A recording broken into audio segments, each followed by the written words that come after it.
Hey Internet, it's RJ. Welcome back. Thanks for tuning into this show today. Now today is Sunday, so you know what that means. We're going around the net with all the news you can use in the week that was in credit and finance. So on the docket for today, even though it was a shorter week for bankers, we still have some headlines to get to. So we will touch base on the Paceline card that is shutting down and how this could actually turn around and be beneficial for you guys who took advantage of the Apple Watch bonus. Then we'll check in with the House of Diamond, where they have everything from easier credit limit increases, some ways to stack the Instacart credit that have come to light, and we'll talk about what a Sapphire Experience is and should you care about it. So of course, if that sounds interesting to you, then go ahead, press the subscribe button, and let's get to work. Now, we will lead off here with Paceline. Now, Paceline, we've talked about them before. They were a credit card focused on fitness. Basically, you'd link it to a fitness app. If you did certain goals, you were jacked enough, basically, you could get like 5x back on a lot of things. And they were most notably known for their sign-up bonus, was basically you could buy one of the Apple Watch models, the lower tier models, I think, none of the stainless steel stuff, but still an Apple Watch nonetheless. And then, you pay for it in full, but then over the course of a year, if you met certain fitness criteria in the app, they would reimburse you for it with monthly credits, which is actually a pretty cool concept. I'll put the full video down below if you just wanted to get acquainted with it, but you can no longer sign up because Paceline has announced that they are closing their doors. Now, that alone isn't, revolutionary news. The card actually stopped working at the end of February 23rd, I believe, but their announcement was because they'd come out originally and said, hey, use them if you got them. So if you had statement credits on the card, use them up because they're just going to go away. And if you were in that Apple Watch program, well, then kind of tough luck. Well, I've seen a lot of banks, fintech banks go under, and that's not really how it works. And sure enough, Paceline has now reversed course, rightfully so, and updated their FAQ. So specific to that Apple Watch inquiry, if you are a member or were a member, here you have it. Baseline is now basically saying if you were actively enrolled in the qualifying fitness device, Apple Watch, of course, purchase reimbursement program prior to February 22nd, the week of 22nd is the final week that you will receive a weekly statement credit from your Paceline card for hitting your streak. By March 31st, you will receive a statement credit for the full remaining balance, up to $429 for your Apple Watch. That credit will be issued to the balance of your Paceline card upon the closure of your account. So overall, that's actually pretty good. I mean, because they're also going to be refunding annual fees as well, at least prorated amounts, I believe. So, honestly, again, I don't think this is going to be a heavy hitter of a card, very popular, but it was a niche and it wasn't really that bad of a card given its unique take, and I tend to like unique take cards.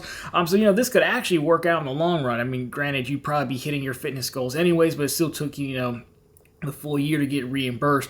Now you'll just be reimbursed, like here you go. So some people out there could have basically gotten a free Apple Watch, which is a pretty sweet deal, and it just goes to show you we have to keep some of these banks honest because, again, the banks just simply aren't allowed to take your money, promise you one thing in basically a contract, and then close the doors on you. So it's good. We won't give them a hard time because they did, turn around and, change their mind and do the right thing. So if you were a Paceline card holder and you do have a shiny new Apple Watch, compliments of them, I'll love to get your thoughts on that. Of course, they do say they will be coming back with something else, so I'm not sure what they have in store, but of course, if it's interesting enough, we will cover it. Now, on to our Chase stories, which are a few more quick hit stories. So the first one is credit limit increases, which actually is a question that I get asked quite a bit. Now, a while back, Chase had rolled out, I guess it would be like a pilot on their side, where they were letting you request credit limit increases through the mobile app, and then they weren't doing hard pulls, right? Because that's one of the other biggest questions. If you're going to request a credit limit increase, will this be a credit inquiry, yes or no? Well, now it's looking like this feature is now widespread. And I can go into my app. It didn't quite work, but I did have it in my app at least, so I'll put it on screen for you here. So if you wanted to do it, you'd go into your Chase mobile app, go to pick the cards you wanted, go to Manage Account, and then request credit limit increase. Now, when I did it before this, I actually got an error message that said can't process the request at the moment. However, some folks were able to get through. So I did try this on a few different cards. Overall, I do think this is a nicer touch. I think because I get this question a lot, I'm sure Chase also gets this question. So making it easier, and I do think I like the trend we're seeing in banking where it's like we can leverage, existing knowledge, existing data points off of consumers to make informed lending decisions. If you've had the card for over a year or something like that, they know enough about you that they can probably gauge with a risk model how much credit they're willing to extend you on top of what they gave you. And a lot of my cards, especially my ink cards, I usually only get a $3 $3,000 credit limit to start, which is really the bank saying, hey, well, we want to give you the card, but we don't really want to take on a ton of risk. And more often than not, that's fine because I'm just using the card for a specific thing, so it's not that big of a deal. But again, for something like a Freedom Unlimited, maybe that's your catch-all card, that could be pretty good. And of course, remember, you can move credit limit from personal to personal and business to business. You just can't cross them as well. I have done that in the past as well. So even if you don't get what you want, if you have other Chase cards, there are other options. So if you have any luck with that, let me know. Again, before the show, it wasn't working. I'll try it again and see if it works for this episode. So with that, we now have another quick hit Chase story. This is about the Instacart card. So I was perusing the good old Doctor of Credit. He had posted an article about him using the Instacart membership and credits, and then some folks wrote in and said, hey, you can actually stack these together on multiple Chase cards to extend out your Instacart membership if you want it. Many of us have multiple Chase cards. So basically what they were talking about is, if you have the heavy hitter, like the Sapphire Reserve, or I think even most of the Sapphire cards get a year. Sapphire Preferred, I think it's 6 months of Instacart. But the Freedom cards, the no annual fee ones, also get, I think, 3 months as well. They varied back and forth. But you can basically, if you go into this link that they have that I will link down below for you, if you're so inclined, you can add your cards and it'll actually extend out your free membership, and then whatever credits you have, I believe, can also become stackable as well. And that's a good way to take, what could potentially be somewhat of an interesting perk to maximize it, I guess. Now, of course, there are other ways that people have done this by doing Instacart and doing it for pickup only, the same with the Uber Eats deal to try to minimize the fees. Some people just don't care and they get it delivered to their house, which, of course, is the purpose of the app. But if you're picking it up, then I think you can avoid the tipping piece and the delivery piece, honestly, which could eventually, make it worth it, especially if you can stack a few of these together. So I've never actually used it. These are credits that I've kind of just ignored, honestly. I've never used Instacart before. I didn't really see a need to now for myself to deal with it. But I do have a ton of Freedom cards, so I guess if you stack them together, then it could be valuable. So let me know down below if you already knew about this, but at least I just learned that for the first time. Now, our most interesting Chase story is kind of a throwback to what we talked about maybe a few weeks ago. So originally it was reported from a few different outlets that Chase had filed a patent, or filed a claim, I guess, to open a new Sapphire Lounge in Houston's airport. And, it makes sense to a degree. They had 10 lounges planned, one technically open in Hong Kong. Boston's supposed to be their first. So this would, I think, would have been the 11th, even though we haven't seen one really open stateside. However, View from the Wing, Thrifty Traveler, both reporting that this is actually going to be something called a Sapphire Experience, because boy, does that sound trendy. Now, we don't really know much about a Sapphire Experience and what that is, other than it could potentially be like a pop-up type lounge. But the details here from View from the Wing are very interesting.